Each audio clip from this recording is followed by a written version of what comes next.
Shalom, bienvenidos a un nuevo estudio de nuestra comunidad Bnei Adon. Hoy día estamos hablando y porque estamos llegando próximamente a la festividad de Pesaj. Queda una semana. ¿Cómo se siente?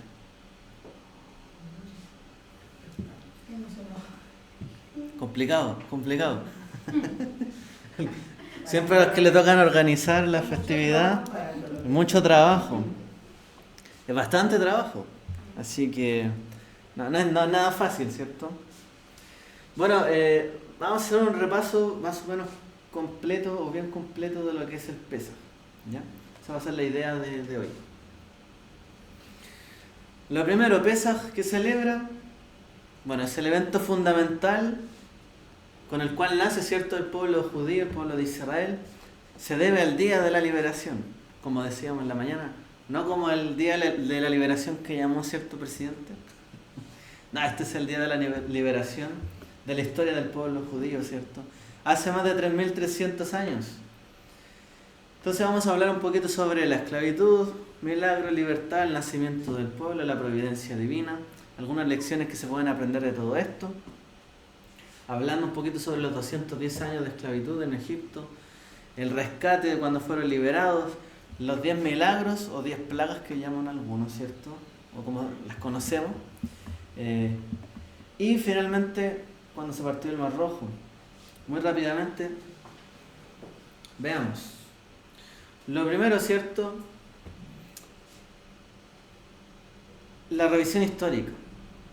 Se vendió a Joseph en algún momento. De hecho, el libro de Hechos nos menciona como una parte inicial de todo esto. ¿Qué pasó? Los hermanos, los hijos de Jacob vendieron a Joseph. Y ahí comenzó la esclavitud en Egipto. Porque fue el primero que descendió a Egipto. Fue vendido como un esclavo. Luego viene la matanza de los bebés judíos, ¿cierto? La designación de Moshe para liberar a los judíos, ya cuando estaba Moshe y había pasado toda la gloria de los hijos de Israel, digamos, ahí en Egipto. Faraón se negó a liberarlos, vinieron las 10 plagas en consecuencia de esta negativa, y los hijos de Israel salieron de Egipto y atravesaron el Mar Rojo 210 años después de estos hechos, o desde el inicio de todo esto. Cierto historiador expresa: es muy poco probable que cualquier pueblo coloque en primer lugar de sus registros históricos una experiencia de sufrimiento y de esclavitud en un país extranjero, a menos que esto haya sido una parte vital y verdadera de su vida nacional. Generalmente, ¿cierto?, los pueblos recuerdan sus glorias, sus victorias, no sus fracasos, no su esclavitud, no su época más oscura. Recuerda los hechos grandiosos que le hicieron a una nación. Pero el pueblo judío recuerda cuando fueron esclavos en Egipto, el sufrimiento, la esclavitud. Y no es como quizás las naciones que todo ese trago amargo ya pasó. Hoy día solo queda la celebración. Imagínense en Chile, hay 2 semanas.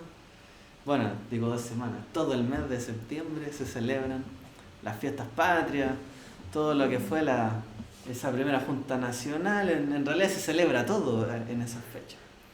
Pero nadie está recordando algo triste en esa semana.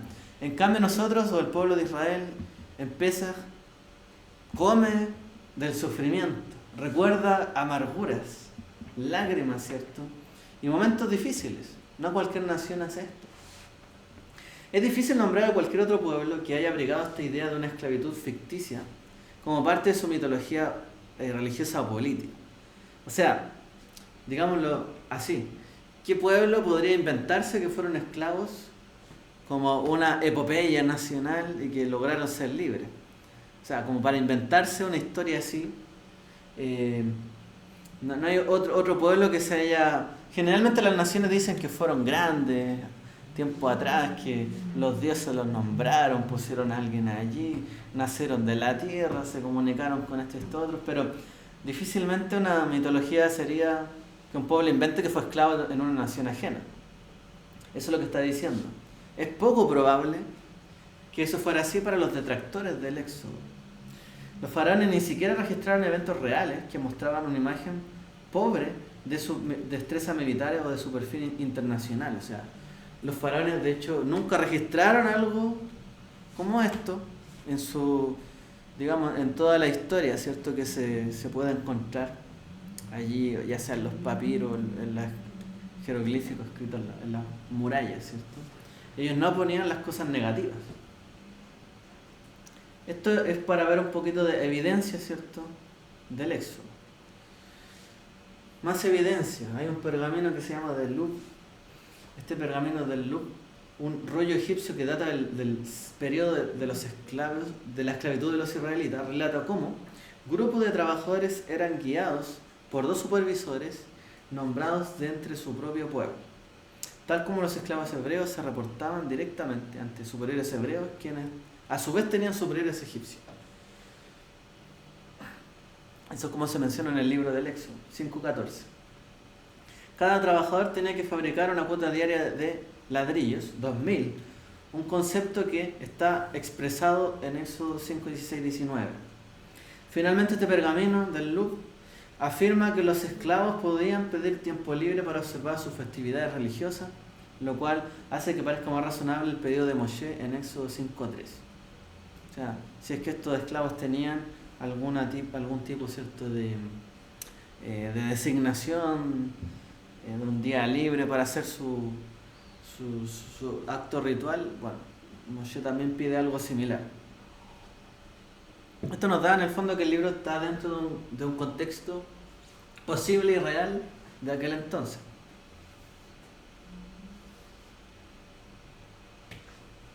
El fragmento de un diario egipcio. Dr. Donald Redford, profesor de estudios del Cercano Oriente, en la Universidad de Toronto, nos cuenta sobre un fragmento de un diario que se ha conservado, en el cual se registran los eventos que desembocaron en la caída de Avaris, siendo Avaris la ciudad capital de Egipto cercana a la bíblica Goshen. El autor del diario se queja respecto a que la oscuridad cubrió los cielos del oeste y durante un periodo de días ni brilló la luz.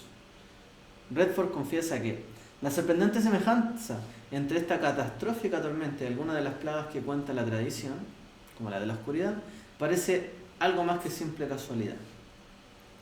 Es decir, había un fragmento de un diario de un egipcio que también relata, por ejemplo, un día donde estaba todo tan oscuro que había una queja, ¿cierto? Ni brilló la luz durante varios días. Lo cual le da también credibilidad, ¿cierto?, a los hechos del Éxodo. Más aún, Admonitions of an Egyptian Sage.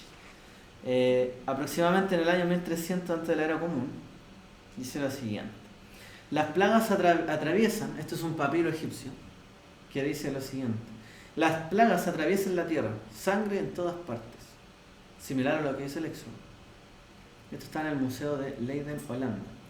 El río es sangre, los hombres están sedientos de agua, todas las bestias gritan en sus corazones, cae el ganado. En verdad todo lo que ayer se veía está en ruinas. La tierra quedó como luego de la cosecha del lino. Las prisiones fueron destruidas, esclavos liberados. Hubo un gran grito en Egipto. Un papiro también trae hechos que también se asemejan, ¿cierto?, al relato bíblico del Éxodo. Bien, hablemos ahora un poquito sobre los motivos de la esclavitud. Vamos a hacer un mix de cosas. ¿Por qué los judíos fueron enviados al exilio? O enviados, ¿cierto?, a este exilio egipcio, el cual se le llama que es el primero. ¿Por qué los israelitas llegaron allí? ¿Qué propósito tenían estos 210 años? Uno, para fortalecer la confianza de los judíos en Dios. Se dice que todo esto fue para que ellos fortalecieran su confianza. Vaya forma, ¿no? Vaya forma. A veces toca con dureza aumentar la fe y la confianza. Dos, para desarrollar una relación cercana con Dios. Es decir, para no verlo como un Dios lejano, sino como un Dios que nos rescató a nosotros. A mí me salvó de esto, nos libró a nosotros. No es el Dios de mi padre Abraham, Isaac, Jacob, a lo lejos, no, es mi Dios hoy día. 3. Para mostrarles a los hijos de Israel las consecuencias de una búsqueda excesiva del materialismo. Porque estuvieron en la nación que fuera la más importante de aquel entonces. Y así mismo podemos decir la más materialista. Y tenían que encontrar también el sentido de la vida, no en las cosas de Egipto. Porque Recordemos, ¿cierto?, que en un momento Israel estaba bien. Los hijos de Israel estaban bien en Egipto. Estaban bien. Como decía el Midrash, incluso intentaban ellos ayudar, ¿cierto?, al pueblo, a la nación. Y cuando se dijo que se iban a edificar estas grandes pirámides, por ejemplo, estas grandes ciudades, dijeron, nosotros vamos a ayudar. Hasta que los hicieron esclavos. Buscaban quizás la gloria, buscaban quizás lo material y no buscaban al Creador. Motivo de la esclavitud. La duda de Abraham. Hay quien dice que ¿por qué los hijos de Israel fueron esclavos en Egipto? Porque Abraham dudó. En Bereshit 15, 7 al 8 dice, y él dijo, yo soy el Eterno, quien te sacó de Ur Kasdim y te dio esta tierra por herencia.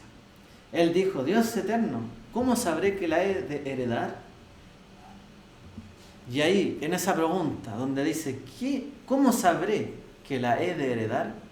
Abraham respondiendo al Eterno, el Talmud en Nedarim 32 dice, Rabí Abajú dijo en nombre de Rabí Eliezer, ¿por qué fue castigado Abraham condenando a sus descendientes a 210 años de esclavitud en Egipto? Shmuel respondió, porque Abraham dudó, es decir, de la credibilidad de Dios respecto al cumplimiento de su promesa, dice Rashi. Esto está reflejado en el versículo. ¿Cómo sabré que la he de heredar? Es decir, lo puso en duda. ¿Cómo? No le dijo cuándo, le dijo cómo. ¿De qué forma?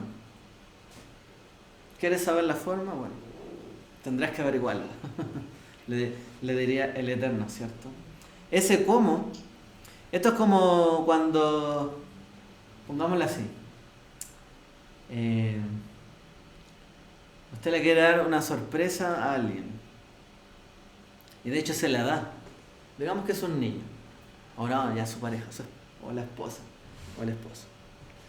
Y de repente va con un obsequio muy grande y le pregunta, ¿y cómo conseguiste esto? Bueno, alguien diría ahí, bueno, se cuenta el milagro, no el santo. Pero alguien podría ofenderse y decir, pero ¿cómo? O sea, te acabo de dar un tremendo obsequio, te estoy dando algo increíble que me tomó mi esfuerzo, mi tiempo, dedicación, etcétera, y tú me dices, ¿cómo? En vez de sorprenderse y alegrarse, pregunta, ¿cómo? ¿De dónde salió esto? Entonces, ese cómo, ¿cierto?, trae de por sí una duda. Algún cuestionamiento trae de por sí. ¿Y cómo conseguiste esto? Te invito a dar lugar, ¿y cómo conseguiste dinero para llegar acá? No sé. Pensemos en algo así. Hubo una duda. Otro motivo se dice, como dice acá, pasados por horno. En el libro de Devarim, Deuteronomio 4:20 dice, pero Dios tomó y los sacó del crisol de hierro de Egipto, para que sean el pueblo de su heredad, como lo son hoy. Es decir, el Eterno le llama a Egipto el crisol de hierro. Y Rashi dice, del crisol de hierro, es decir, es un recipiente que se utiliza para purificar el oro. O sea, ustedes son oro, ¿cierto? Pero tenían que pasar por el horno para ser convertidos en oro. Quizás ellos veían el oro de Egipto, se maravillaban, pero en realidad el oro eran ellos que estaban ahí y a quienes el Eterno estaba mirando, su especial tesoro, un pueblo, ¿cierto?, adquirido, diferente. Entonces les llama así el crisol, los sacó del crisol de hierro. Otro comentarista, que tal de Kabbalah, dice, Egipto es comparado como un crisol de hierro, porque el verdadero propósito detrás de la esclavitud de Egipto era purificar al pueblo judío, es decir, de sus características más bajas, tal como el oro es purificado en un crisol. Él quería separar los metales básicos para que solo quedara el oro puro. Con este fin, muchos de los judíos que no eran meritorios murieron durante la plaga de la oscuridad, y solo aquellos que quedaron fueron elegidos para recibir la Torá. Es decir, quedó el oro puro. Quedó solo los que superaron, ¿cierto?, esta prueba, este crisol de hierro, que fue Egipto, y todo lo que conllevó en el corazón de ellos, ¿cierto? Porque muchos, incluso ya habiendo salido, todavía tenían anidado Egipto en su corazón. Tuvieron que ser purificados. Y muchos de ellos quedaron en el camino. Solamente quedó el oro puro para recibir la Torá, dicen ellos.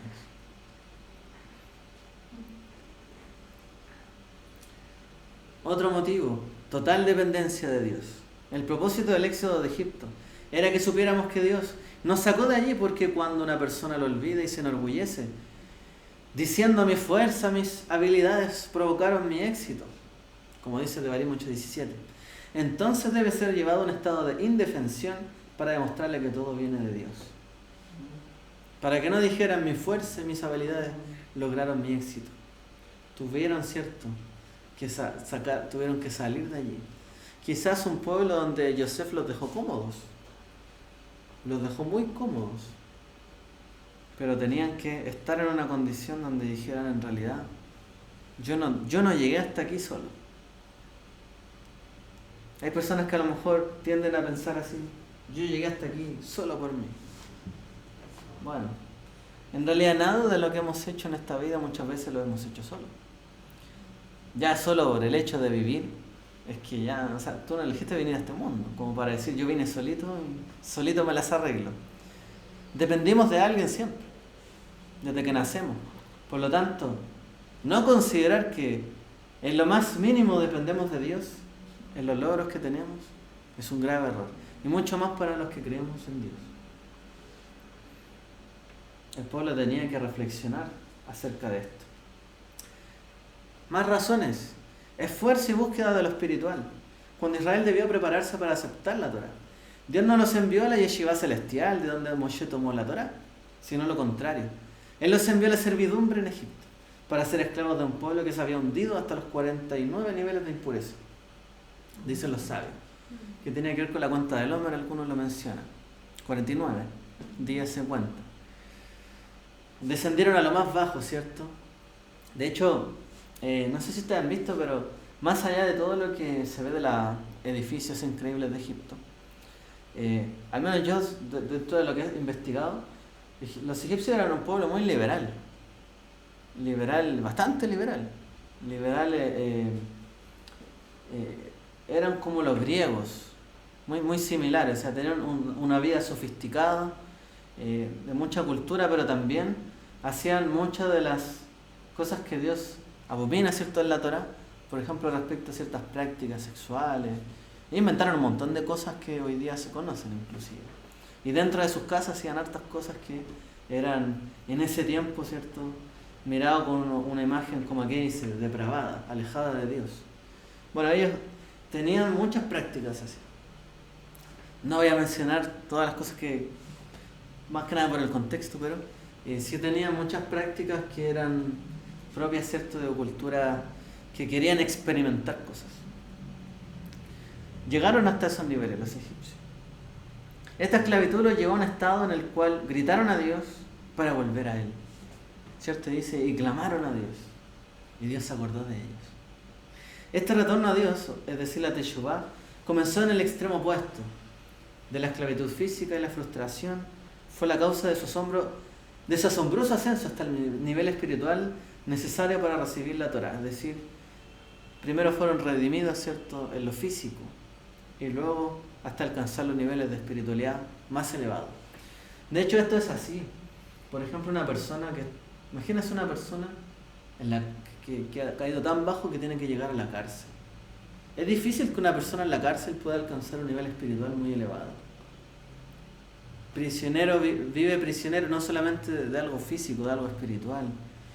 La falta de libertad le impide comportarse como una persona totalmente ética y moral. Esa gente muchas veces termina peor, ¿cierto? Termina peor en las condiciones donde tiene que llegar. Solamente la libertad los puede llevar a alcanzar otros niveles de conciencia más elevados. Y solo si se arrepienten y cambian. Pero la esclavitud de libertad, la esclavitud del cuerpo, de lo físico, siempre ha llevado a que las personas decaigan. Por ejemplo, un ejemplo, en los matrimonios, ¿cierto? Cuando se ve mucha represión de las parejas, no los dejan libres, ¿cierto? No los dejan, o los oprimen mucho, la gente no logra sentirse bien y jamás va a crecer mucho en su conciencia espiritualmente. ¿Con el látigo se pasa eso? Bueno, es que de repente la gente, claro, se quiere refugiar mucho, quizás en el hogar o en otras cosas, pero la gente también tiene que crecer. Por eso tiene que haber un entorno adecuado para esto, este crecimiento. Y el entorno físico también es importante. Esto se apagó. Ahí muy bien. Sí. Otra cosa, entender y compadecer al prójimo. A partir de la esclavitud se desprende otra enseñanza. Algunos comentarios explican que los sufrimientos en Egipto fueron un entrenamiento para el futuro. Así nos enseñaron cómo ser compasivos y considerados con los trabajadores y con los desposeídos que fueron esclavos, porque fueron esclavos. Fuimos esclavos. La Torá transmite claramente esta idea. No oprimas al extranjero. Tú conoces los sentimientos de un extranjero, porque fuiste extranjero en la tierra de Egipto. Es decir, ayudan a tener empatía. Este es un pueblo que fue extranjero, que fue esclavo, por lo tanto la Torá dice, no oprimirás al extranjero. Lo dice así, ¿cierto? Es un mandamiento importante. Y después dice, yo el Eterno. Es un mandamiento grande, porque tú fuiste extranjero en tierra de Egipto.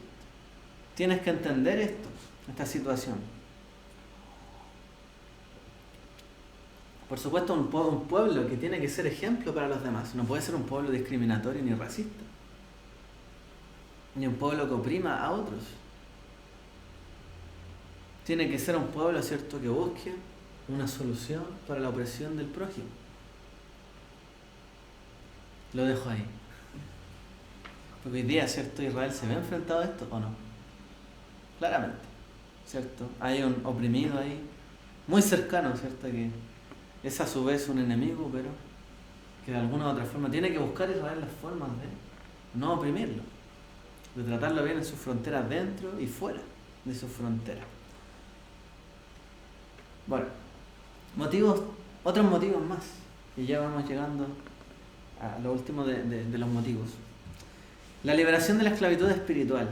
El exilio de Egipto a una persona normal le parece una mera esclavitud física, pero una persona con una orientación espiritual ve que se trataba de una esclavitud del alma y que esa fue la causa real de la esclavitud física. En resumen, fuimos esclavos del Yetzer Hará. De alguna forma u otra nos damos cuenta, ¿cierto?, de que las personas son capaces de caer hasta lo más bajo y ser dominadas por sus pasiones. Y ellos fueron dominados por sus pasiones. La Torá llama a Egipto Mitzrayim, que también comparte raíz con Metzar, que significa restricción, aflicción, estrechez. También significa eso, un límite. O sea, estuvieron entre aflicciones, entre restricciones, entre estrecheces, para conocer también quiénes eran ellos mismos, ¿cierto?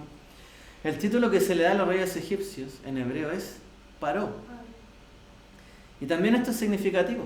La raíz de la palabra también significa abrir o desatar, implicando el objetivo de la impureza egipcia era quebrar las defensas de la persona, dejarla abierta para que pueda ingresar a ella el Yetzer Hará. Los quebró, como dijo Claudia, con el látigo.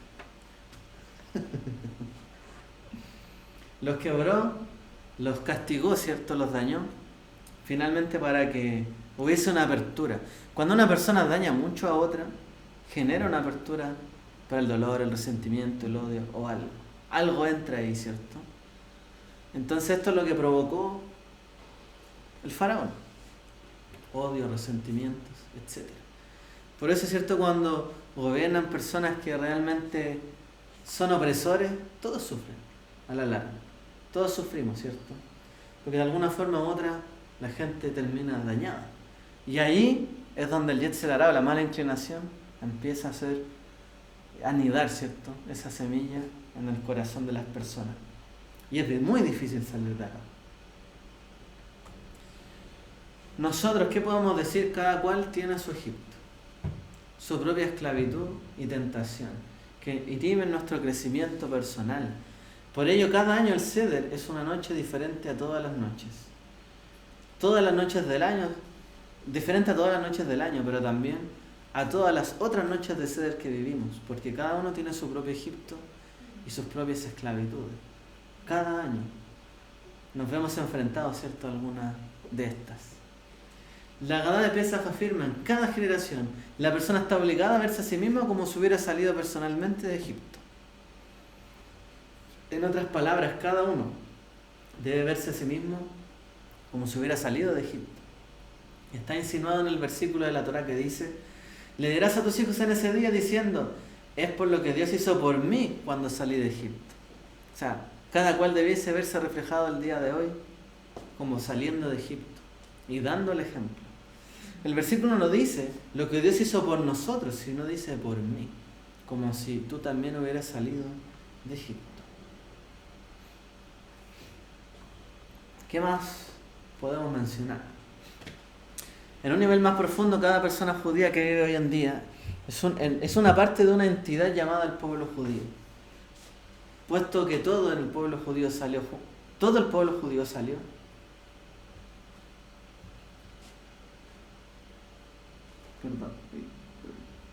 Puesto que todo el pueblo judío salió junto de Egipto, podemos decir también que fuimos juntos allí, estuvimos juntos allí y que todos salimos personalmente de Egipto.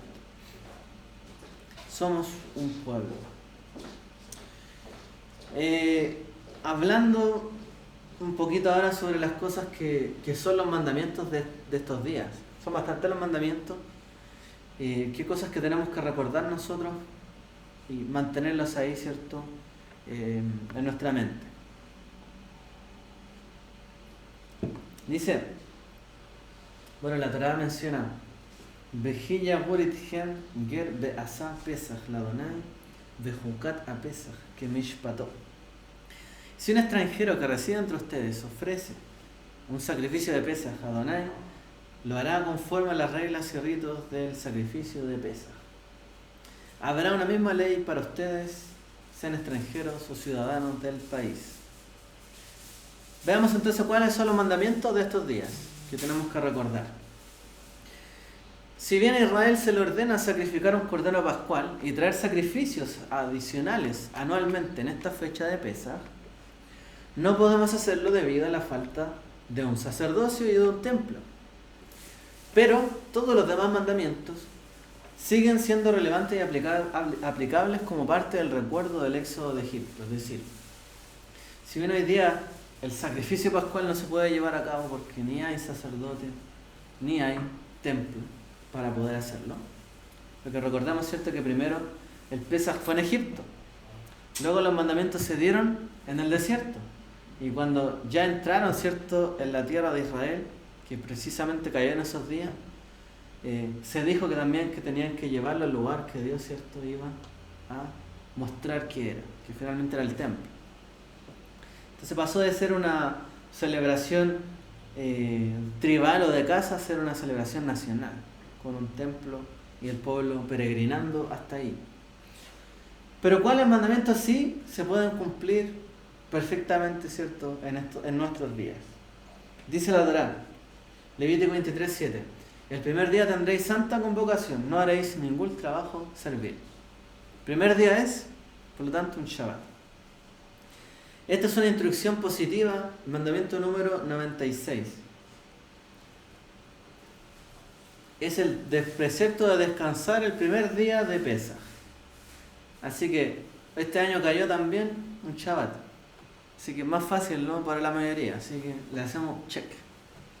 ¿Podemos cumplir este mandamiento? Check. Segundo, no realizar trabajos prohibidos el primer día de Pesaj. O sea, una cosa es descansar ese día y otra cosa no hacer ningún trabajo prohibido en ese primer día. Y se deriva también del mismo versículo: no haréis ningún trabajo servil. O sea, ese primer día, santa convocación. Todos tienen que congregarse, idealmente, juntarse, reunirse, no hacer ningún trabajo y considerar ese día como un día de descanso y por otro lado no hacer ningún trabajo servil. O sea, lo ideal es ese día desconectarse.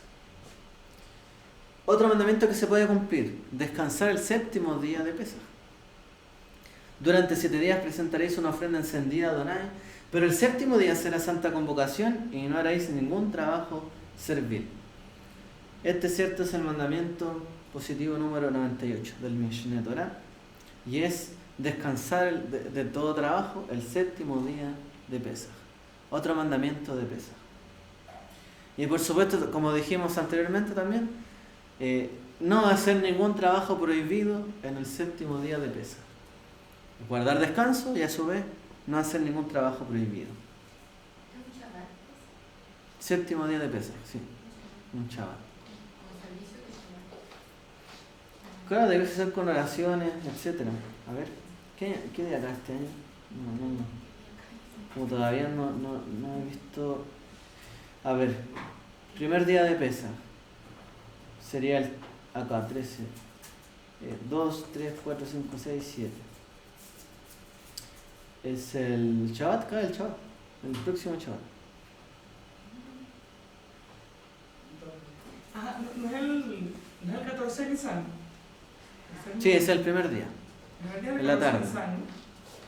Claro, o sea, el 15 de Nisan el primer día. El 15 de Nisan. Sí, porque se hace en la tarde del 14 casi llegando al 15. Ahí se hace la cena de Pesaj. Y por lo tanto el 15 es el primer día. O sea, hay que hacerlo también en una parte personal. ¿Una qué? Hacerlo personal la parte 1. Lo que se estila en cuanto al ceder de Pesaj. Sí, porque aquí es el 12, ¿no? Se adelanta, creo, ¿no? El Shabbat. No, pero el 12 de abril, que es 14 de Nisan, cuando cae la tarde, hay que hacer Pesaj. Ya. Esa es la que vamos a hacer nosotros. Sí, pero precisamente, y es cierto que en general alrededor del mundo se hacen dos sedes muchas veces. Se hace uno en congregación y otro en la casa. Y la gente invita a personas.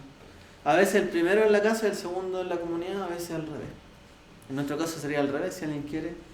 El día domingo 13 de abril también podría hacer una cena de Pesaj en la casa. Y luego el séptimo día de Pesaj es el día 19 de abril de este año. ¿Ya? Que sería el 21 de Nisan.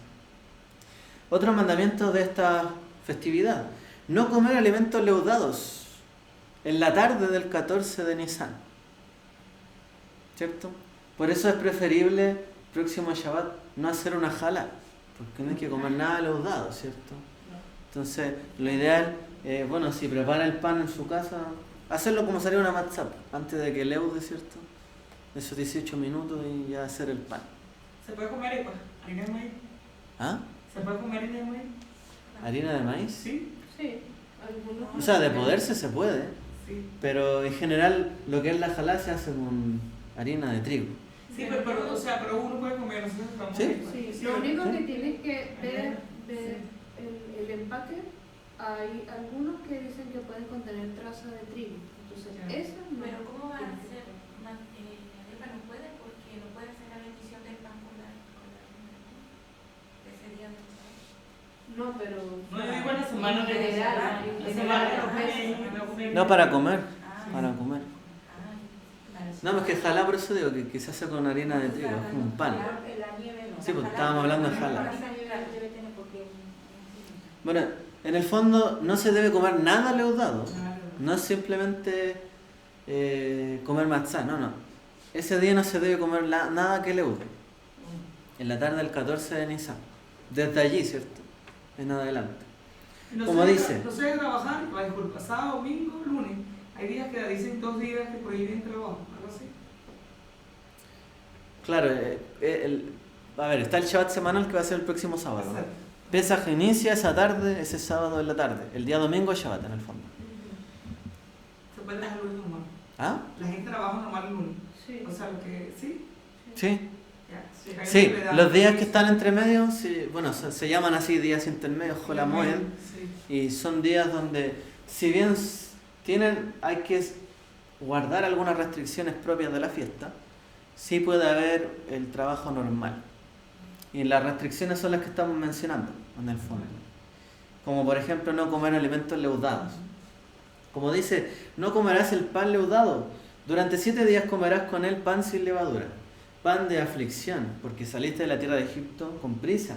Para que recuerdes todos los días de tu vida, el día en que saliste de la tierra de Egipto. Devarim 16:3.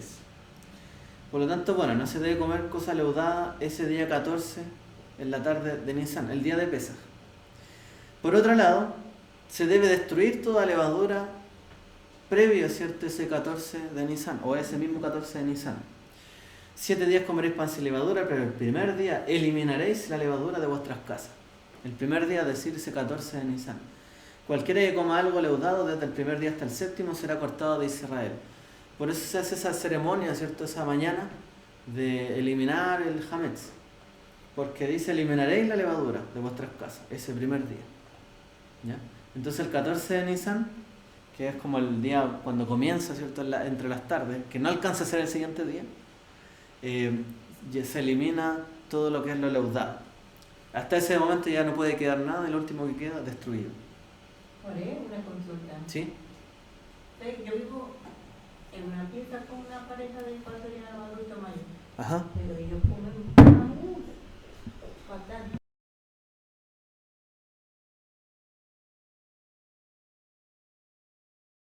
De lo que te pertenezca. Ya, porque ellos comen pan todo el día. De tu cuarto, de tu pan, de tu... ¿No les puede decir que no coman unos días? Si no lo entienden, no les puedo decir no coman. Hágale arepa esos días. No se complique. Finalmente, si usted no vive sola y no está todo en su propiedad, obviamente no puede, tiene restricciones para esto. Ahora, si bien no puede destruir, porque no es su propiedad, ¿cierto?, donde está viviendo, sí puede evitar comer en esos días cosas leudadas, y eso sí lo puede guardar. Entonces, en lo que respecta a cada uno, ¿cierto?, o nuestra casa, o los límites de la casa, que también este es un tema de la halajá, cuáles son los límites, etc. Se debe destruir toda levadura. Aparte, no se debe comer levadura durante los 7 días de Pesaj. Moshe dijo al pueblo, recuerden este día cuando salieron de Egipto, de la casa de servidumbre, porque con mano poderosa el Señor los sacó de este lugar, no se comerá nada leudado. 7 días. No comer mezclas que contengan levadura durante los 7 días de Pesaj. Como dice, no comeréis nada leudado. En todas vuestras moradas comeréis panes sin levadura. O sea, no se puede comer ningún tipo de mezcla que incluya levadura. No solamente pan, nada leudado. No veréis levadura en vuestro dominio durante los 7 días de Pesaj. O sea, no puede haber en su propiedad o en su dominio nada de levadura. Se comerá pan sin levadura durante los 7 días y no se verá nada leudado en medio de ti, ni se verá levadura en todo tu territorio, dice la Escritura. Otro mandamiento, no halléis levadura en vuestro dominio durante los 7 días de Pesaj. Durante 7 días no se hallará levadura en vuestras casas, porque cualquiera que coma algo leudado será excluido de la congregación de Israel, sea extranjero o natural del país. O sea, bueno, de nuevo, no se puede hallar nada leudado, ni levadura. ¿Sí? Pero esa levadura tiene que ser de esos 5 granos que están. Sí, se refiere a los tipos de semillas, ¿cierto?, que se dan, pero no son 5, son 7.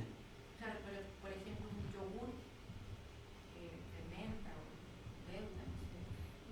Se puede comer porque no es de esos granos que están pedidos. No, pero lo que es el fermento de otro tipo de origen. No es de Claro, cereal. lo digo porque hay gente que lo confunde con Es que, claro, esa es fermentación. Claro, esto se refiere estrictamente a los granos, los cereales que son propios de la tierra de Israel. Son estos 7, ¿cierto? Bueno, contengan trigo también. Sí, el trigo, ayúdenme. El arroz. el trigo, la cebada. Bueno, El viene arroz se debe fermentar, que no es bueno. O sea, El arroz lo comen los sefardíes. es que no es de los 7 productos. pero dicen que no, o sea, comerlo fresco, porque si no se fermenta. Algo así. Es que hay una costumbre que algunos no lo comen tampoco, porque fermentan o aumentan de tamaño. Las lentejas también fermentan. ¿Ah? Las lentejas. A veces las dejan bien. Por eso hay algunos que tampoco comen legumbres. Pero estrictamente se refiere la halajá a los 7 productos de la tierra de Israel, o sea, esos 7 cereales. Cebada, centeno, espelta, avena. Avena, son 5. Sí, son 7 frutos. Avena, trigo, centeno, Sí, Eso. sí. Me estaba confundiendo porque son 7 frutos de igual. Ah, Son no, 5 no, semillas. no, La malta, por ejemplo, no se puede tomar la malta. Sí, porque de sí, se va. Claro, ahora hay algunos que tienen la costumbre de cualquier cosa que aumenta de volumen o fermenta, no lo comen. Los ashkenazíes, por ejemplo. Pero los sefardíes siempre han tenido serios problemas con ellos porque la halajá no lo dice. Entonces prohíben cosas que no están conforme a la halajá. Finalmente es como ir un poquito más lejos. Entonces al menos los sefardíes siempre tienen problemas con los ashkenazíes por lo mismo. Pero bueno, dejémoslo ser a todos. Finalmente, mientras no transgredan, No, está perfecto. Y algo importante que no se me olvide, que también me acordé, que somos tan alágicos. O sea, hablando de la alegoría de la. Es importantísimo porque mucha gente está todo limpio, pero también se refiere a la levadura del corazón. Eso digo, sí, eso por lo menos ella que tiene eso en ese momento lo más importante es limpiarse de impureza en el corazón, falta de perdón, resentimiento del pasado, cosas que eso es lo más importante. El ego, eso también es una cosa que y la limpieza también, negar con el polvo, limpiar todo lo que es el polvo de nuestra vida y polvo también de nuestras casas.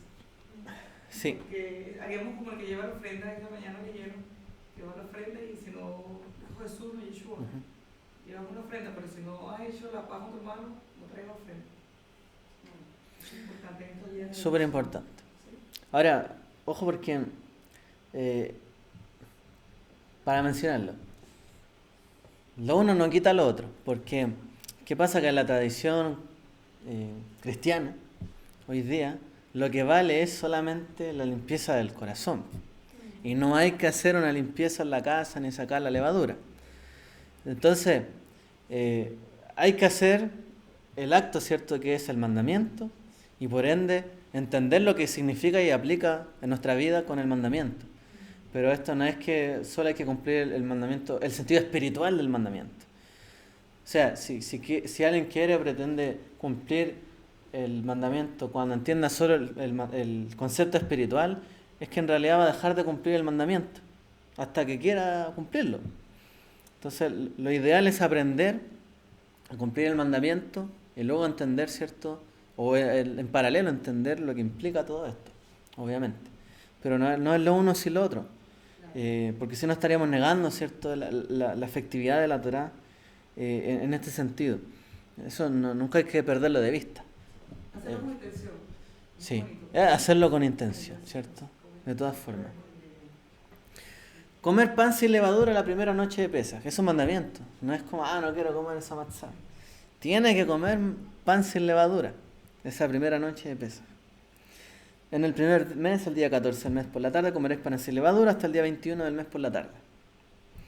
Relatar el éxodo de Egipto en la primera noche de Pesaj, o sea, la Gadá, lo que llamamos, ¿cierto?, el relato del Seder.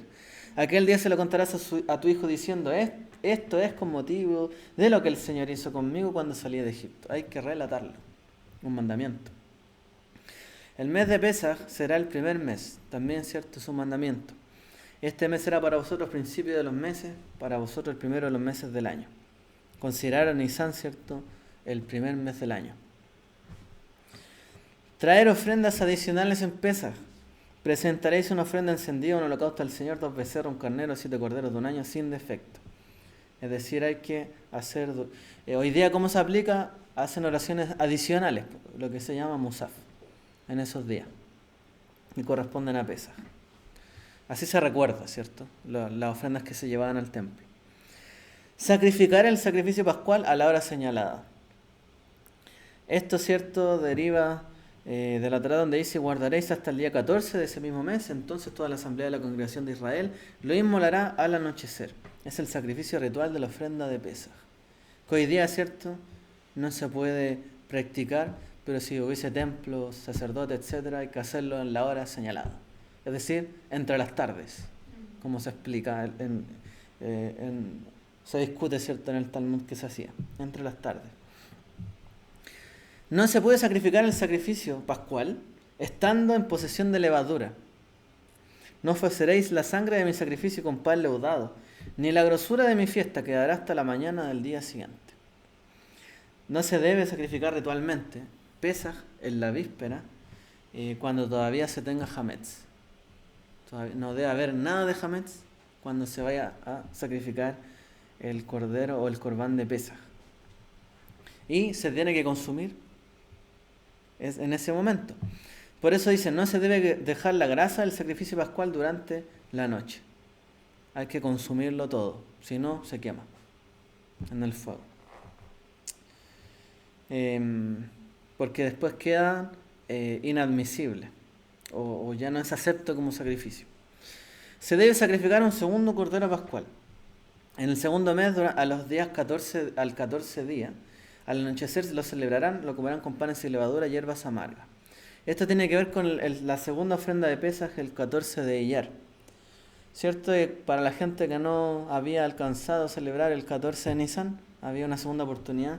Por lo tanto, había que sacrificar un segundo cordero pascual el 14 de Iyar, del mes siguiente. También es un mandamiento de la Torá. Comer el cordero pascual con pan sin levadura y hierbas amargas en la noche del 14 de Nisan. Comerán la carne esa misma noche, asada al fuego, la comerán con pan sin levadura y hierbas amargas. Y a esto se le llama comer la ofrenda del Pesaj. Otro mandamiento, comer el segundo cordero pascual en la noche del día 15 del mes después de Pesaj. En el segundo mes, a los 14 días al anochecer, lo celebrarán con panes sin levadura y hierbas amargas. Ese es 14 de Iyar, ¿cierto? Que se come en la noche, que sería ya el 15 de Iyar. No comer la carne del cordero pascual cruda ni hervida. No comeréis nada del crudo ni cocido en agua, sino asado al fuego. Siempre tenía que ser asado al fuego. Su cabeza, sus patas y sus entrañas. El cordero de Pesaj no podía ser hervido, ni podía venir un chef ahí y decir, no, yo lo hago mejor. No, tenía que ser asado al fuego. No saques de la carne del cordero pascual de los confines del grupo. ¿A qué se refiere? Se comerá en una sola casa. No sacarán nada de la carne fuera de la casa ni le quebrarán ningún hueso. O sea, no se puede llevar la carne de la ofrenda de Pesaj fuera de la casa, cuando ya está allí.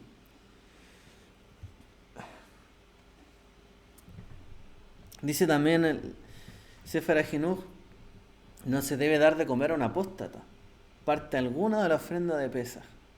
Como dice, Adonai le dijo a Moshe y Aarón, esta es la ordenanza del Pesaj, ningún extranjero comerá de ella. Recordemos que sí había dicho el extranjero que sí cumpla con las reglas podrá participar. Pero aquí de nuevo dice, no comerá ningún extranjero. O sea, el extranjero o el advenedizo, el que no quiso aceptar las reglas y no quiso hacerlo el Pesaj conforme a las reglas que corresponden, no podrá comer de este Pesaj. O sea, no puede venir nadie fuera de Israel a decir, no, es que se sacrifica así el Pesaj. No es que hay que hacer esta otra regla, no es que se hace de esta forma, no de esta otra forma. Entonces, hay un mandamiento que dice, esta es la ordenanza del Pesaj. Ningún extranjero comerá de ella. Es decir, el que no quiso aceptar las reglas conforme a lo que dice, no debe comer del Pesaj. Así que ojo con eso, ¿cierto? Porque hoy día hay muchos grupos que se inventan bastantes formas de hacer Pesaj. Y si bien no hay un templo, un sacerdote, ¿qué pasa si el día de mañana hubiera un templo y un sacerdote? ¿Y siguen con esas prácticas?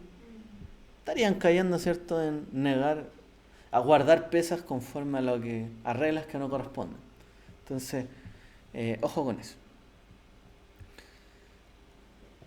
Otro mandamiento, un trabajador contratado permanente o temporal no debe comer del cordero de Pesaj. El extranjero y el jornalero no comerán de ella. Es decir, si alguien tiene a alguien trabajando en ese lugar, pero no vive permanentemente allí, no debe participar. No se debe dar parte de la ofrenda a un prosélito residente o residente parcial. El varón incircunciso no debe comer del cordero de Pesaj. Como dice la Torá, si un extranjero reside entre vosotros, celebrará la Pascua del Señor. Todos sus varones deberán ser circuncidados y entonces podrá acercarse a celebrarla. Será como un nativo de la tierra, pero ningún incircunciso podrá comerla. O sea, nadie que no estuviera circuncidado podía comer del sacrificio pascual. Lo mismo, si alguien no quería someterse a las reglas que correspondían, no podía participar. Otro mandamiento, no rompáis ningún hueso del cordero pascual. Como dice, se comerá en una sola casa, no sacarán nada de carne fuera de ella, ni le quebraréis ningún hueso. No quebrarán ningún hueso de la ofrenda del segundo Cordero Pascual, que se celebraba, ¿cierto?, el 15 de Iyar. No dejarán nada de él para mañana, ni quebrarán hueso alguno, conforme a todos los estatutos del Pesaj lo celebrarán. Las mismas reglas aplican para el segundo Cordero Pascual. No dejéis ninguna carne del Cordero Pascual hasta mañana. No dejen la carne del segundo Cordero Pascual hasta la mañana siguiente. Lo mismo. Primer Pesaj, segundo Pesaj. No dejéis la carne del Cordero Pascual del 14 para el día 16. Durante 7 días no se verá levadura en tu territorio. ¿Qué pasó? Perdón, ¿cómo aquí?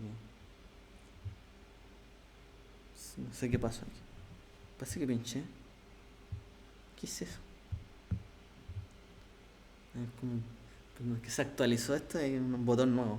Lo apreté. Que me perdí. Ya. No dejéis carne del Cordero Pascual del día 14 para el día 16. Durante 7 días no se verá levadura en tu territorio, y la carne que sacrifiquéis al atardecer del primer día no quedará hasta la mañana del día siguiente. Se debe ir al templo en Pesaj, en la fiesta de las semanas y en la fiesta de los tabernáculos. 3 veces al año todos tus varones se presentarán ante el Señor tu Dios en el lugar que Él escoja, en la tierra de los panes sin levadura, en la fiesta de los panes sin levadura, en la fiesta de la semana y en la fiesta de los tabernáculos no se presentarán ante el Señor con las manos vacías. Casi llegando al final. Celebrar Pesaj, la fiesta de la semana y fiesta de los tabernáculos, y presentando una ofrenda de paz. 3 veces al año me celebraréis la fiesta. Y se entendía que debían llevar, no con las manos vacías, sino con un sacrificio de paz. Eso es lo que tenían que presentar. Alegrarse la fiesta de Pesaj, de Shavuot y de Sukkot, y traer una ofrenda de paz. Te alegrarás en tu fiesta, tú, tu hijo, tu hija, tus siervos, tus siervas, el levita, el extranjero, el huérfano y la viuda que estén en tus ciudades. Y todos debían alegrarse y presentar una ofrenda de paz. Y finalmente, no os presentaréis en el templo durante Pesaj, Shavuot y Sukkot sin ofrenda, como dice, 3 veces al año, y ya lo leímos. Se presentarán y no lo harán ante el Señor con las manos vacías. Estos son los mandamientos de Pesaj. Muchos cumplibles, ¿cierto? Otros no. Pero lo que a nosotros respecta, de todas formas podemos hacernos un espacio para cumplir todo esto. ¿Ya? Lo demás es hacer la limpieza de nuestros hogares, del hametz. Esa limpieza y preparar el seder. Buscar el hametz, preparar el seder, ¿cierto? Todo lo que conlleva las hierbas amargas, panes sin levadura, lo que está allí. Tener un relato siempre para contar en esa noche. Nuestro jarro, ¿cierto? Para lavarse las manos. La cena que corresponde a la festividad de Pesaj, que lo hacemos en conmemoración. Los salmos que corresponden a ese día, etc. Y solamente queda disfrutar de esos días. Bueno, llegamos hasta acá porque ya estamos en buena hora, ¿cierto?, para concluir. Así que gracias a todos por su tiempo. Hemos visto algunas pinceladas nomás de Pesaj. Si alguien quiere ver más o buscar más cosas, ¿cierto?, lo puede también encontrar en nuestra página de YouTube. Tenemos muchos videos también y estudios grabados de Pesaj. Así que si queremos seguir ahondando. Si no, estudiar la Agadá. Podemos estudiar nuestra Agadá de Pesaj y la repasando para estar bien informados cuando llegue ese día de lo que hay que hacer. ¿Ya? No sé si hay alguna otra consulta y nos preparamos para hacer Abdalá. Está listo ya.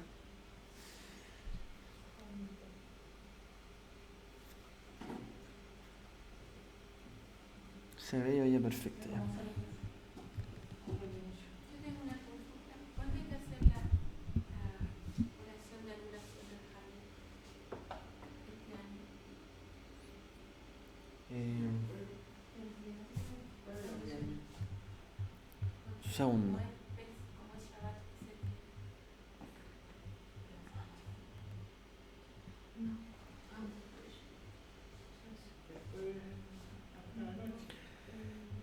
Mira,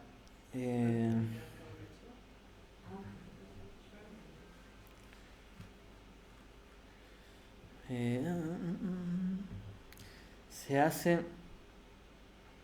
el 13 de Nisan en la tarde. Y se hace por última vez ese 14 de Nisan en la mañana. Se puede hacer. Mira, en la tarde, a eso como cuando ya esté como oscureciendo después de la salida de las primeras 3 estrellas, que este año sería el día... bueno, estrictamente tendría que ser el viernes, pero como cae Shabbat, generalmente se corre todo. Pero cuando salen las primeras 3 estrellas, se tiene que hacer la búsqueda del Hametz. ¿Ya? Se recita la bendición que dice que nos ordenó eliminar el Hametz. Se busca el Hametz y luego de haber buscado todo el Hametz y haberlo encontrado, se hace la anulación del Hametz. Toda levadura, sustancia fermentada que se haya en mi poder, la que vi, la que no vi, la que eliminé y la que no eliminé, sea anulada como el polvo de la tierra. Y luego en la mañana del siguiente día, que es el 14 de Nisan, que este año tendría que ser el mismo viernes, en la mañana, se vuelve a pronunciar esa anulación. Y también se vuelve a decir esta bendición: toda levadura, sustancia fermentada que se haya en mi poder, que eliminé y no, sea anulada.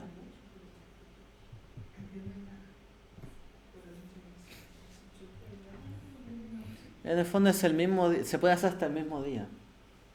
Pero bueno, como es doble Shabbat, más complicado, mejor hacerlo antes. Se hace antes. Les voy a actualizar la fecha porque ustedes saben, porque siempre les mando este librito.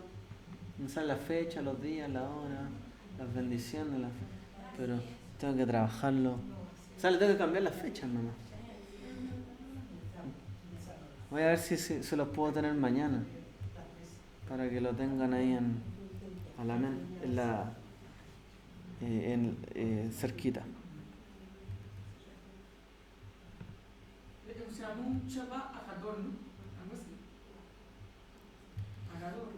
Sí, el próximo Shabbat es conocido como Shabbat Agadol. Sí. Que es el Shabbat previo a Pesach. Exactamente. Lo vamos a hacer online. El Shacharit. Sí, porque aquí tiene que estar todo ordenado para la tarde. Solo online. El sábado. Un día para que no tenga cualquier cosa. Sí, el próximo Shabbat, Shacharit, no vamos a estar acá. Más que nada para que esté todo ordenado y preparado para la ceremonia.